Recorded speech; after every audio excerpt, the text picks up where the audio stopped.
My PhD work began with Marcus when I started studying expressive arts, and that led me into, deeper study in Switzerland.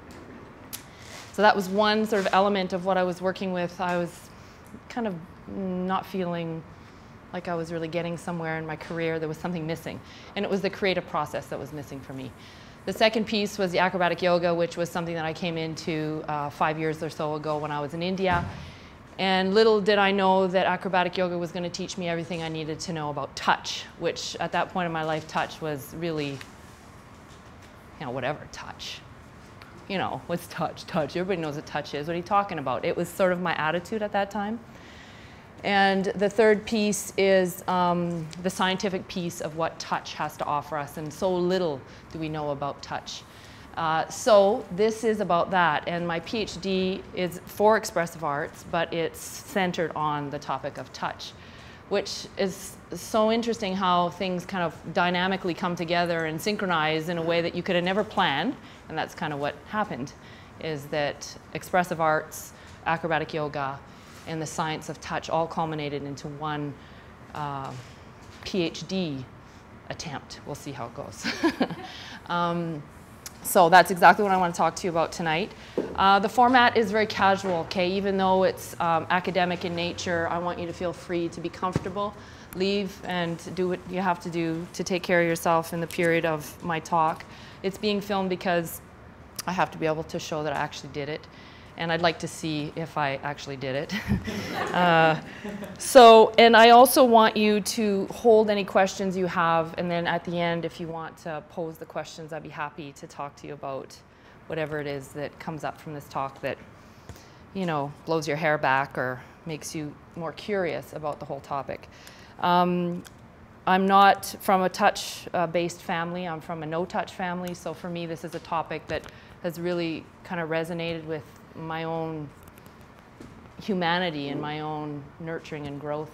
I suppose if acrobatic yoga hadn't have been so physically demanding, I probably wouldn't even have been attracted to it. But because I was looking at the demands of acrobatic yoga, I was attracted to it, and I fell into touch as a result of it. And it's really touched my life and my friendships with people. So, all right. So it's designed to inform and to give more depth to your understanding of touch through both scientific review and hopefully some little snippets of things that I've come across in my time.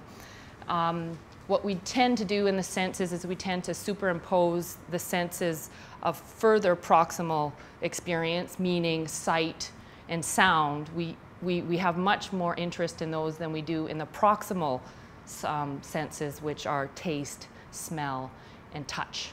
So we tend to distance ourselves already just in the choices of which. So in other words, we're linguistically quite able to express ourselves, but for you to reach over to the stranger beside you and put your hand on them would be almost like unheard of. So we're already set up in our society to think this way. A quote from the book, which is really powerful, is she says, "Words become a declarative statement rather than a demonstrative involvement, something one can utter in words rather than act out in a personal sensory relationship." So touching brings us into relationship with other people in a way that piques our vulnerability, and generally in Western society, we're not interested so much in vulnerability. So we become increasingly disengaged through the choices of senses, despite the scientific research that I'll show you that touch is of the highest of all sensate experiences as well as our humanity. So this is a historiographical talk, which means I'm interested in the history that got me to this point. So this will be the first chapter of my PhD dissertation. I mean, it's only just like this much of this, but it's a good start because through this I've had to review what's out there, and then I can show you some of the stuff that is the grounding of this whole idea. So the relevant history to date about mostly the skin and touch as an action, okay? We'll travel from gestation, which is in here, to post-gestation, which is the newborn, into a gender review, how we are with touch with males and females and how we differentiate our experiences that way. Culturally, how we're so different, and then finally we're going to move into aging and our perceptions of touch through all of those.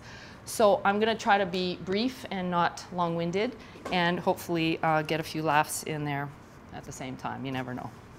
So, where touching is present, humanity and love emerge. Where it is absent, the most powerful mode of communication has been dismissed.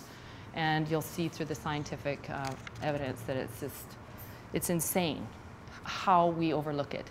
So the first place that I want to start is with the nervous system. So the skin and the mind are one, and it's really interesting. When you are developing in utero, your first sense to be developed is touch. But we didn't really understand until, as of late, how important that development is and how it actually links to the idea that it's the mother of all senses. The skin arises in the human nervous system as an ectoderm, which is one of 3 embryonic cell systems. The ectoderm produces all other senses, including the hair, nails, and other sort of external non-living aspects of us. All external activities are reported back to the nervous system. So the nervous system is your key communication mode, and it's the one that tells you everything about what's going on in the world around you, sense, all the different senses. The central nervous system is designed to keep us aware of all external goings-on. The ectoderm is also the creator of the skin. So the external and internal aspects of the nervous system are the system of the skin, which is the outer, and the central nervous system, which is the inner. So let me repeat that. Your whole nervous system has an inner and outer experience. Your skin is your outer nervous system. Your nervous system on the inside is what we know to be the brain function and so it's like, this is what this is. They're the same. It's not like, oh, this is just an outgrowth covering me so that my muscles don't flop all over. It's like, this is your nervous system on an external sort of representation, right? So the remaining organs are created through the other embryonic systems. So that one single ectoderm is the embryonic system that creates the inner and outer part of your nervous system. So the nervous system is then a buried part of the skin, or alternatively, the skin may be regarded as the exposed portion of the nervous system. So they're one of the same. It had been relatively understudied until about the 1940s, and then all of a sudden there was a big insurgence. And 1970s, there was a whole bunch of studies that were taking place, and we start to see some of these coming out in the scientific research. So we think that we gestate for 9 months and we're born and there we are. It's actually not true. We gestate for 9 months and 9 months. We actually gestate for 18 total months for our full development. So the theory is that what happened was we became Homo erectus, and at that time the pelvis had to change. When the pelvis had to change, the development of the brain had to fit through the pelvis or we'd all be dead. The mother would have died and the baby would have died because the head would have been too big to be passed through the vagina. So we figured it out because we're so amazing.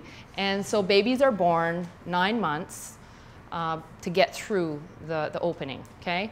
The following 9 months are the continuation of development of the nervous system and the baby and the brain, okay, most specifically. So the following 9 months after birth, the mother is the most prominent assurance of survival. And she's an amazing unit. I mean, she's born to do what she does in terms of gestating the baby to full growth. Other animals don't do this. They're born, other mammals are mostly born at almost full gestation, except for the marsupials. And you know, a pouch is okay, but a mother's even better, right? So you can see they're trying to gestate a little bit longer after the baby has exited the mother. So what are the other developments that occur after? Interestingly, they're all linked to touch. So what we're seeing is that the nervous system is being brought into full maturity through the developments that the mother and the baby engage in. So when I was a little kid, I was on a farm, and you know, the animals would be born and they'd be in a sack, and we'd see the cows eating the sack, and we'd be just like, ooh, what's up with that? And they'd all say, well, they have to clean them. In actuality, what's happening with the baby as it's coming out and being licked is that the mother is activating all the other systems of the baby by licking. So the licking is doing what we call cutaneous stimulation, which brings blood flow. Kittens often will lick the perineal area of their baby, or the cats will lick the perineal area of the kittens, which ignites their urinary tract and their digestive system. If the mother doesn't do that, they actually clog up and die because the systems don't engage. So licking for animals is one of the ways that they finish this part of the gestation and ignite the baby into life. However, just saying, we don't usually lick our babies. Have you noticed? I have friends, however, no. Some people would like this opportunity and think that yoga might help them lick themselves, but I would suggest that it's not the case, that yoga will not help you lick yourself, but touch can function as a similar experience, and that's exactly what humans do, and we're wired for this. Without licking, babies and mammals will not survive. And without touch, human babies won't survive. And we know this from some of the more recent stuff with babies that were found, actually dying. So the skin as the external nervous system brings life to mammalian babies. The birthing experience, however, there's some interesting information about cesarean versus vaginal birth. And of course, as the baby comes out the vaginal cavity, there's lots of contractions coming from the uterus, and those contractions and lots of pressing. The average female human birth is much longer than the average mammalian birth, and it is designed specifically to activate the baby's integumentary and cutaneous systems so that they start working. So it's not just a long birth because it's a cruel joke of nature. It's actually there designed to push the baby into life. And babies that don't have vaginal birth, have cesarean birth, don't fare as well. The statistics are staggering of how babies who are cesarean born don't have this. And I'm not sure that, in our pop culture, that a lot of women understand this, and that, I didn't even know this. I mean, I always knew it would be much better to have vaginal birth. I don't know, this is kind of a guess. But actually, there's some scientific research behind why. So the mortality rates among babies who are cesarean birth are much higher. They have more respiratory disorders, lethargy, and studies link these results significantly to inadequate cutaneous stimulation. Cutaneous stimulation is a nice big word for touch, from the mother's vagina, and contractions. Licking, nudging, skin contact throughout animal development is key to the baby's survival. But what replaces, after birth, the human baby's need to continued contact and cutaneous stimulation is touch. So the unity and symbiotic relationship between the mother and infant is designed to not only be maintained from birth to the second part of gestation, but intensified after birth through touch, cooing, skin-on-skin contact, and nursing. So it's very much a long-term experience. Touch, I think most of us know that babies need to be touched, but we all forget that we need to be touched. And it's really quite crazy that we forget that. I think it's maybe social convention and taboos around touch that are strongly pushing on us, pardon the pun, but it's amazing to me how we're under-touched and understimulated that way. The most important communications an infant receives are through skin-to-skin contact. Another big problem in Western society. How do we nurse our babies? Ooh, someone might see our breast, right? So we got the big cover, and we got the clothes, and the baby's all dressed, and the baby needs skin-to-skin contact. It's not the same. This is a barrier for their development, for their further gestation, and skin-to-skin contact, whether it be with the mother, which is probably the first choice, or the father, or any other human, is really important for baby's development. So some of it is the fact that we're a commodity-based society and technology-driven world, and we've forgotten that touch continues as a necessary aspect of living. So the study of mammal, monkey, ape, and human behaviors clearly shows that touch is a basic behavioral need, right? It's not a need that if I don't get it today, I'm gonna die, like if I don't breathe right now, but it's a basic behavioral need, much as breathing is a basic physical need, that the dependent infant is designed to grow and develop socially through contact, tactile behavior, and throughout life to maintain contact with others. Furthermore, this is really the interesting part, that when the need for touch remains unsatisfied, abnormal behavior will result. Abnormal, like we're not talking slightly awkward, we're talking abnormal. Like you got some stuff going on with socializing and connecting and getting your needs met through other people. Scary. In French, there's a saying and it says, un ours mal léché, which means a bear that's been poorly licked. And it's actually a French saying that means, directly translated, an unlicked cub, to describe a socially awkward, boorish, or otherwise gauche person. Gauche is also a French word, in case you didn't know. The idiom, though it could not be scientifically proven, is describing the lack of touch and necessary interaction of the skin with the mom at birth. You gotta go. You good? So since a lack of infancy and deprivation of tactile affection generally go together, it is not surprising to find that the unloved child grows up to be not only awkward in his demonstrations of love, but also awkward in his body and relationships towards others. So that's kind of sad for all of us. From birth to adulthood, touch in all living organisms cannot be omitted without threat to life itself or threat of abnormal consequences. So it leads us to the second part of gestation, which is breastfeeding. And I'm really excited to hear that it's changed. You know, when I was born, the women were in the hospital and the doctors would put this thing and push their breasts down on their bodies so that they wouldn't lactate. And I was one of those babies and I was never breastfed.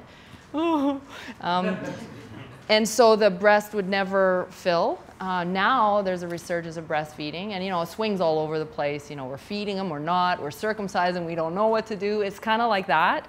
But with the research, obviously people have taken on breastfeeding as a whole new kind of part of it. So without a doubt, it's scientifically supported. Besides touch, the natural benefits of breastfeeding protect the infant through development.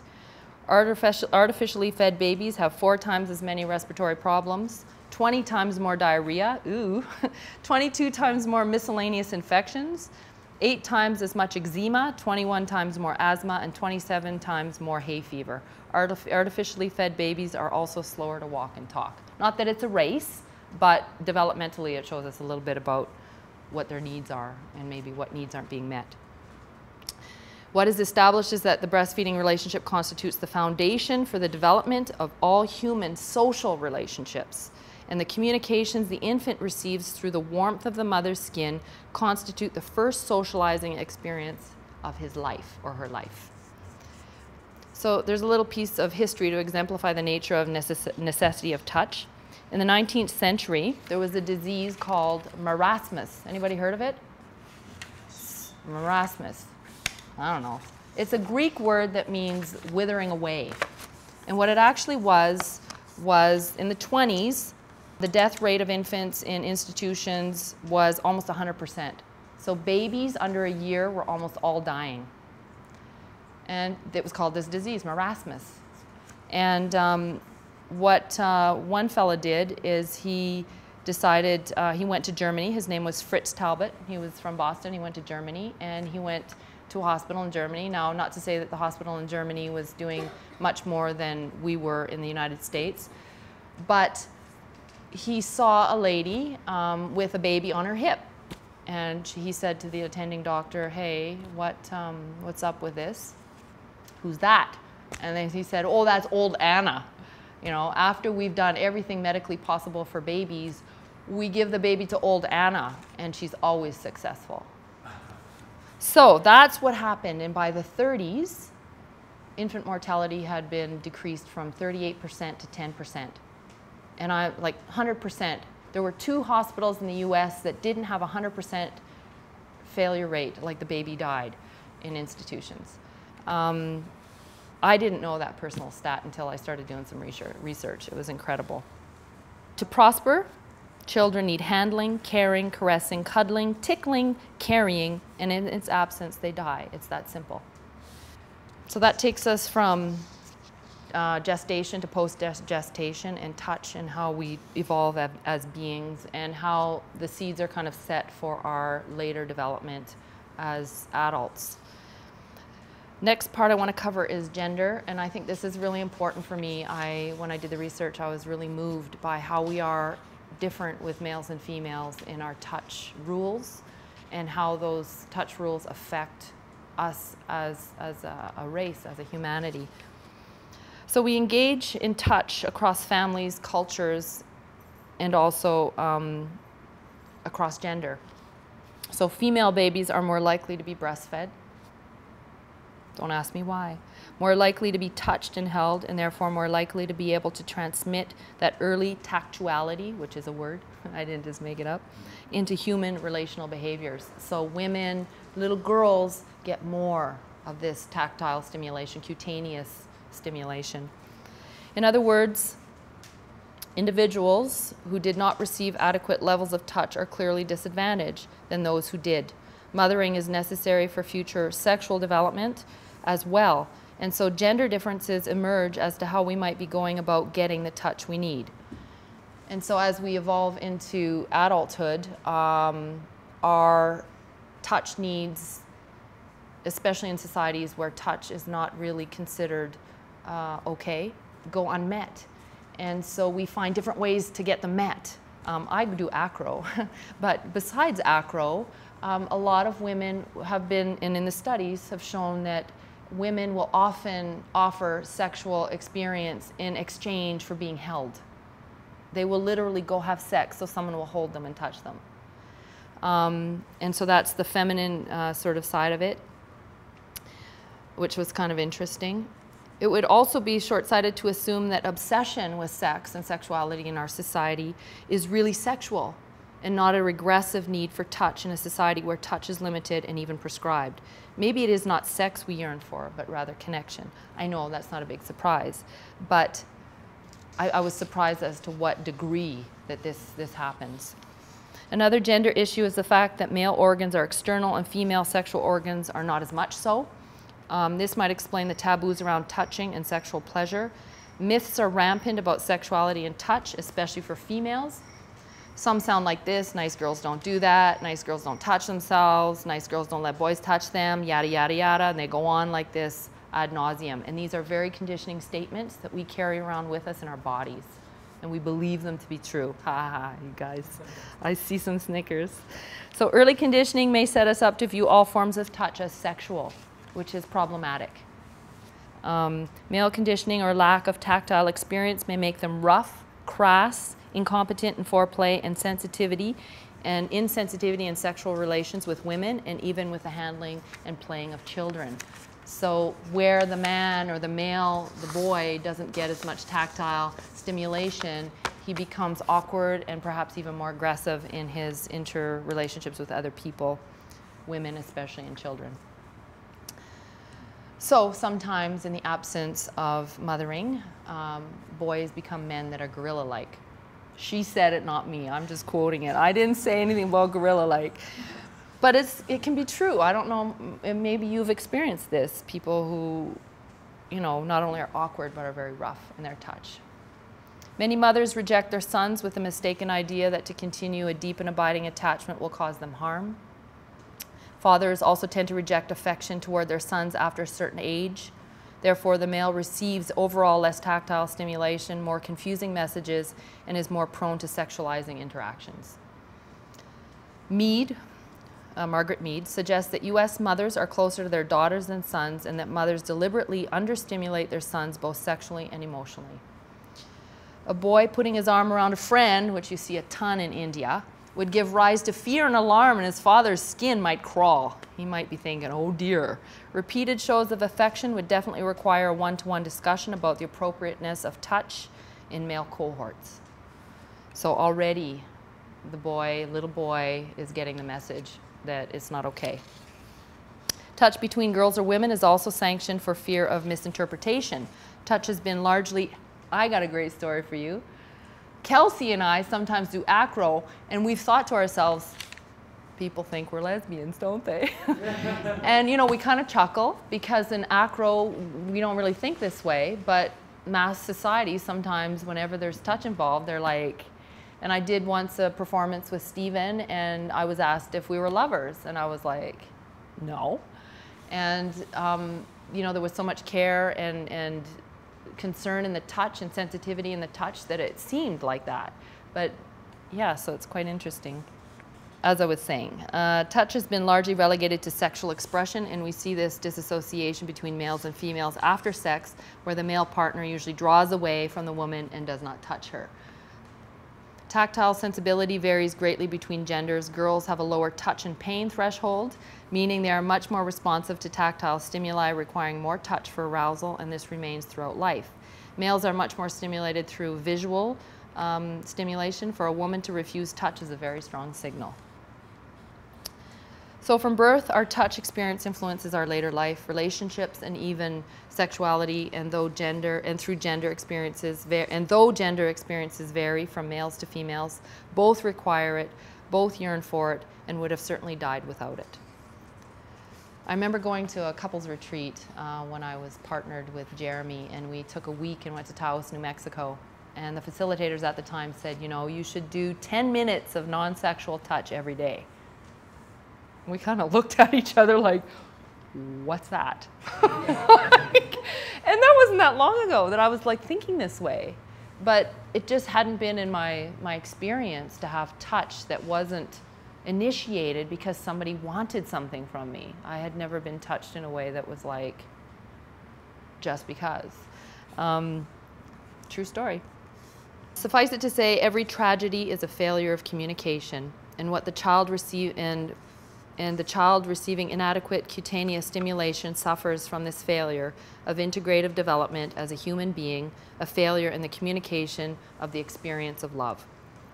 By being stroked and caressed and carried and cuddled and comforted and cooed and being loved, the child learns to stroke, caress, and cuddle, comfort, and coo, and to love others. All of this is communicated to the child through the skin in the early months of his life and gradually reinforced by feeding, sound, and visual cues as he develops. Inadequate communication with the baby through the skin organ will result in later sexual dysfunction. Sorry, that's a statistic. It's not just my opinion. The science is unwavering, yet countless numbers of us have been raised to believe sensual pleasures are bad, all bodily pleasures are wrong, and somehow forbidden. Yeah. So let's go on to culture, because not all cultures see this the same. I'm speaking mostly from an ethnocentric view, which is North American, United States statistics. When you hear about Canadians, you're gonna laugh because it's really funny how we are on the continuum of touch. So cultural experiences with touch vary greatly. The purposes of this talk will focus on a few different cultures, mainly ones that dichotomize, so the far extreme, so that you can see both. It's okay, Claudette. You can go. You've been dismissed. Just kidding. Thanks for coming, guys. So I'm really interested in how touch is experienced culturally and how people are raised to view it differently. So in what we would perceive as primitive cultures, cutaneous stimulation and development is among the highest, whereas richer, more Western and modern cultures seem to be the most deprived. Dr. Mary Ainsworth studied the children of Ghana, East Africa, and she concluded that babies should be held, responded to, kept close, and given to all wants as opposed to cribs, separation from social interactions. So right away, you're born in the hospital, most people are. You are removed from your mother's care and put in another thing where you're washed and stuff. They're even saying to some extent you shouldn't be washed because that vernix that's on your skin is there for a reason. You might spend the first 20 minutes away from your mom, then you might be put to her breast, and then she's usually having to be clothed when there's people around. Even birthing in hospitals, you have to remain clothed in your upper, even though everybody sees your bottom. And then you might nurse, you might not.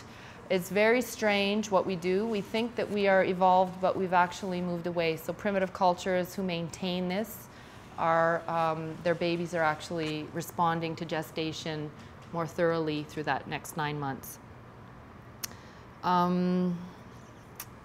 Oh, this is a great story. It's the Netsilik story. And the Netsilik are Eskimo. They're not Eskimo, but they're Inuit. And they are in the peninsula of the Canadian Arctic of the Northwest Territories. And they have relationships with their babies that are completely different than the way we are, which is very interesting. Baby is born and goes right away in that little doomajiggy on the back. It's not clothed. It has a little leather unit to cover its bottom, and it does all of its peeing and pooing on the mother's back. Okay, so it sits here, and its face is on its mother's back between the shoulder blades, and its legs are on the mother's side, and she ties it in fairly tight, and it gets a lot of activity because she continues with her work. And through sensory skin touch, the mother can sense the moment the baby needs to pee or poo. There's no diaper, like, none of this, right? I mean, they know. And it's because the integumentary system is so sensitive and part of our own nervous system that the baby gives all kinds of signals to the mother. The mother receives the signals, nurses the baby, pulls it out, changes, you know, gives the baby an opportunity to go to the bathroom, puts the leather back on, and the baby goes back on. It's incredible that all of that is happening without visual. Again, proximity of the skin is much more intelligent than the visual and the sound. Mother and child communicate with each other through their skins. When they're hungry, it happens right away. The rocking movements and the contact with the mother's skin promotes sleep that the infant enjoys. The child is never taken away from the mother's body, even through the night and sleeping. She's there to meet his needs or her needs, and the babies seldom cry. By the time he or she is 3 years of age, the child has acquired the only 2 motivational characteristics necessary for his functioning as a self-regulated human being. Right there, touch and the sense of connection, namely pleasant or altruistic responses to interpersonal relationships and the power of symbolic manipulative ability. So when the baby has a feeling and is needing, it's communicated immediately. So it's like there's hardly any crying. It's very interesting. And the maternal-infant relations are so harmonic and balanced that the individuals of the society, with the individual, with the way that they're gratified, creates interpersonal relationships that are completely different. People are very calm and very, there's like hardly any stress in their society, even though their environments are probably among the most stressful environments that you could live in on the planet. So I think that's a great story. Netsilik. Here's another one, the Brazilian Kangang. Show a totally different experience of both gendered and cultural expression. Jules Henry wrote a classical account of this highland tribe.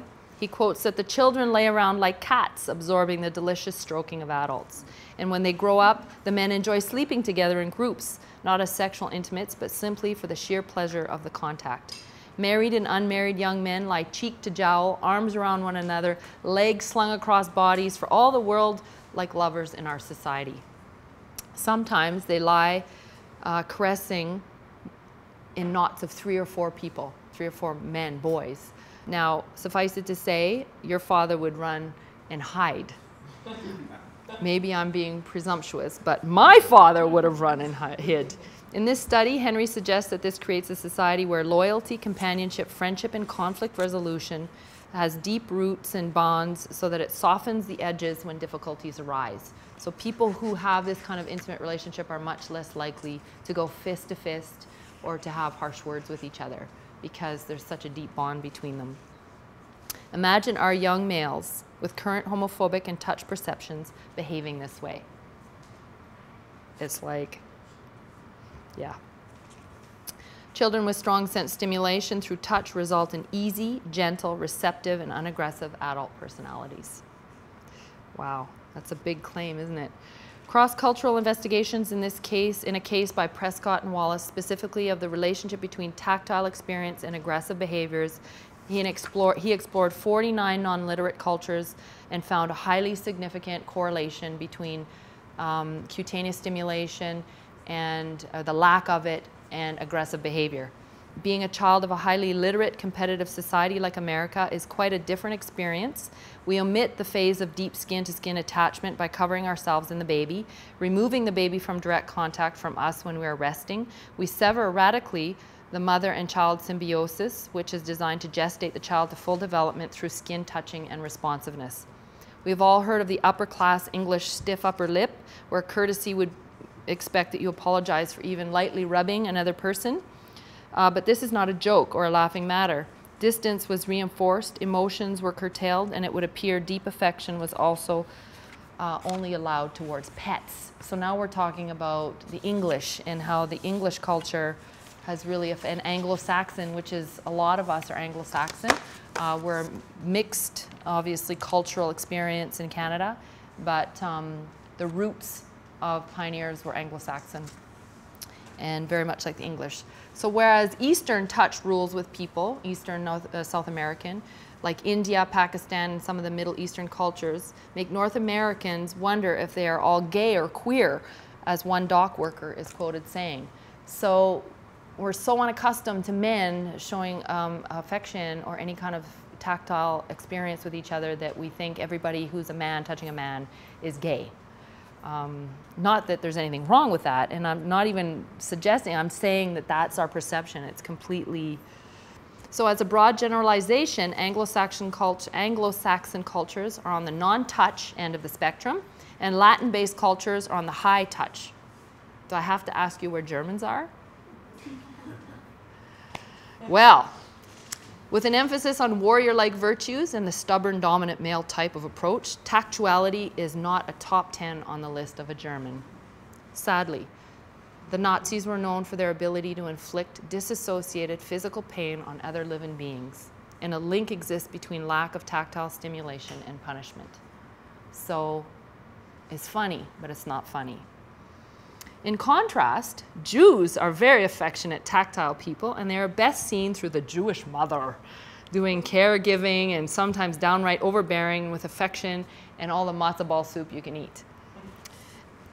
At last, Canadians, you will be sad, but maybe not surprised, that Canadians, being mostly of Anglo-Saxon descent, are possibly even able to outdo the English. So we are uber uptight about touch.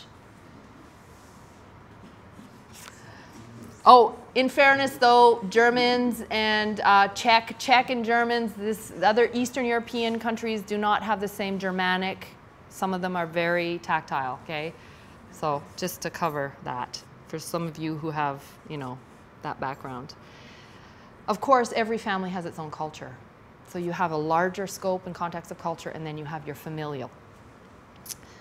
The French, yeah, the French are great because they love touching, and with the exception of French Canadians, who are far more demonstrative than most Canadians. And we do it in various ways. At last, we've come full circle to aging, so I want to do a little bit about aging and how touch affects us as we age. What I do want to say is that from gestation onto the latter parts of our lives, touch follows us all the way through. In our society, the elderly are regarded as biodegradable and superfluous, instead of what they really represent, a biological elite who, with weathered wisdom, have much to offer the world. However, in a youth kind of dominant and, you know, we tend to overlook our elderly. So what is all this? Some of it might have been information that you didn't have, that might make you think twice about different relationships that you have, different ways of relating to people. For me, acrobatic yoga was the experiential aspect of it. It was the part that made it real for me. So it became alive as a topic. It wasn't just touch, which seemed kind of a strange topic to me. The minute I started doing acrobatic yoga, I started realizing a bunch of things. One is that my communication was way faster through my skin and through movement and through my eyes than it had ever been through my mouth. and that I was able to bond more deeply to people through physical interaction in a way that I had never experienced. And so that was the experiential part of it. And then through my expressive arts, the creative process emerged. Like, how is it that I can take information from here and here and here and then make it something totally new and make it a creative experience? So that was the expressive arts. And so it was like, it all just came together like a medicine wheel, different spokes of information coming in and then playing with that information. Of course, Lion's Breath is my canvas or my playground. And the people that attend and come and help me learn how to be a better teacher and help me learn how to ask important questions are like my family. So my hope is that this is informing you and helping you become more aware and conscious of the mother of all senses, and how the mother of all senses is one that you don't want to relegate back to the caboose of your life, but rather bring it to the forefront and use touch. And take risks around touch, even though, as I have experienced personally, and you might have experienced, society that seems like is really anti-touch and even over-sexualization of touch. So that's it, that's all. And thank you everyone for coming and taking your time to listen to me yada yada about this topic. And thank you everyone for just being a part of this process for me, because I've really enjoyed you know, the medicine wheel of learning, the spokes of all these different types of things, and each of you have been a part of that, so thank you.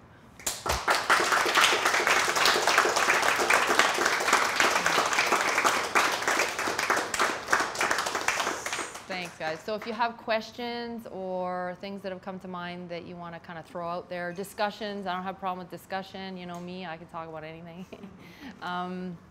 Yeah. Shoot them out there. I'd be happy to chat. If you have to go, I understand that as well. It's all good. No questions. No. Is there a particularly good source for research that you use, or was it kind of all over? It wasn't all over the place. It was very specifically one book.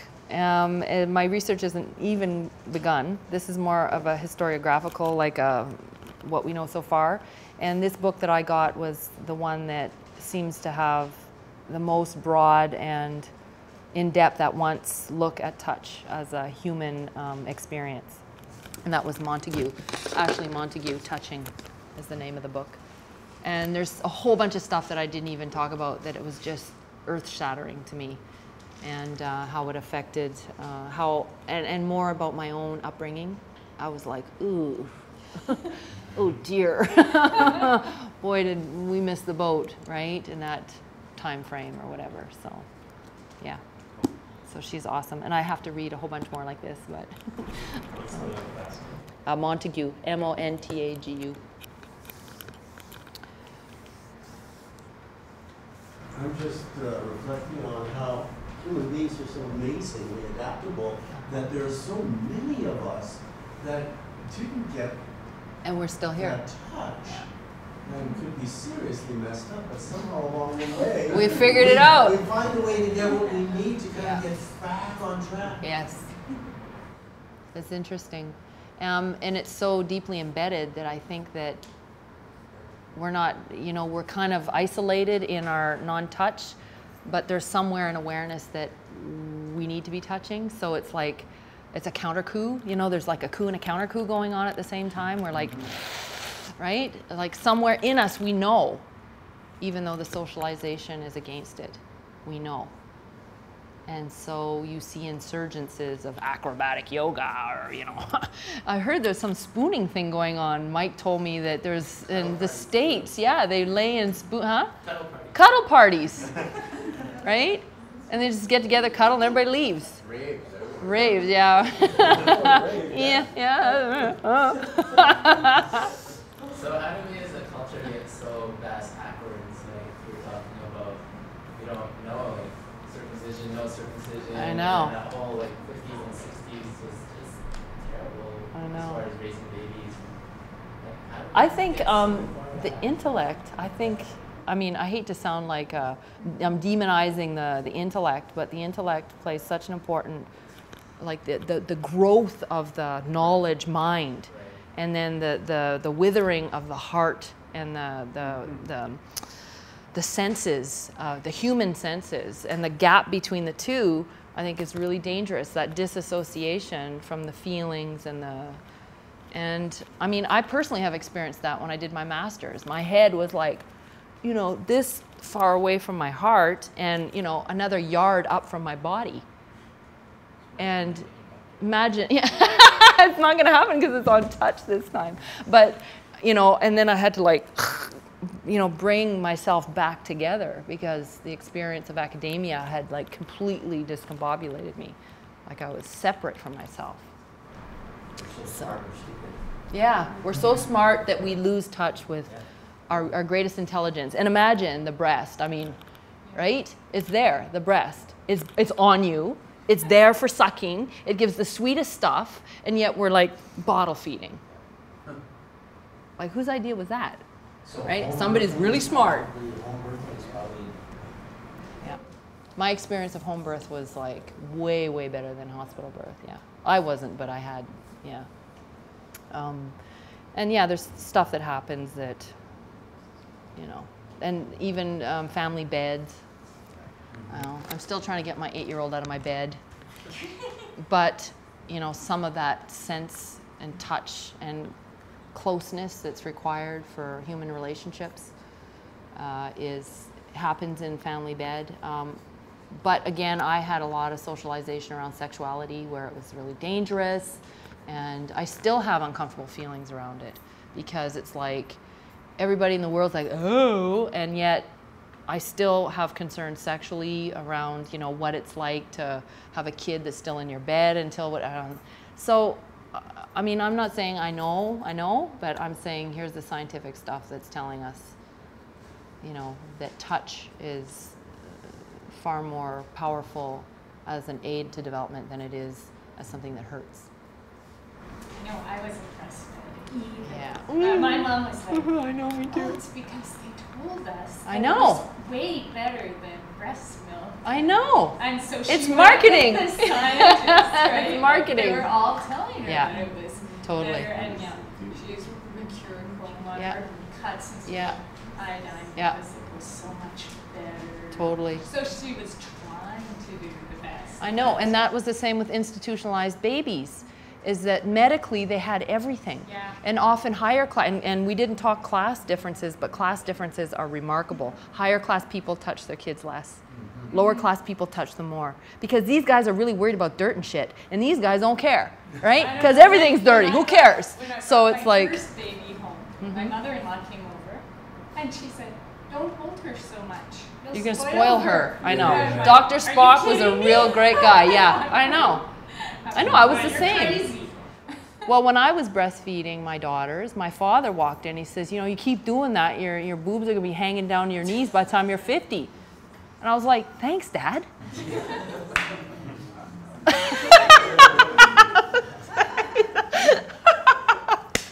But that was the thinking. My mother never breastfed us, you know, and it was strange, and you don't show your breast. I saw a lady the other day in the bus, and she had the big canopy, and it's like, it's a tit. It's okay. We've all seen them, you know, but she was scared to show anybody her breast. And I get it, right? I get it. Any other? Oh. Well, I was just going to say, I know we kind of brought this up, but I do find it interesting that probably since the early 90s, the youth counterculture has involved like so much touch, and it's still like within my community, like you'll see men with men, women with women. There's just like way more An touch. insurgence of it. Yeah. Yeah. I think that there's a mainstream and then there's sort of offshoots. And when you place yourself in the mainstream, and we relate to the mainstream as well. Like we can't be completely an isolated community. We're still part of a bigger context. But yeah, I agree with you. Even in acro, even yoga, there's like a subculture of difference that's quite powerful. Yeah.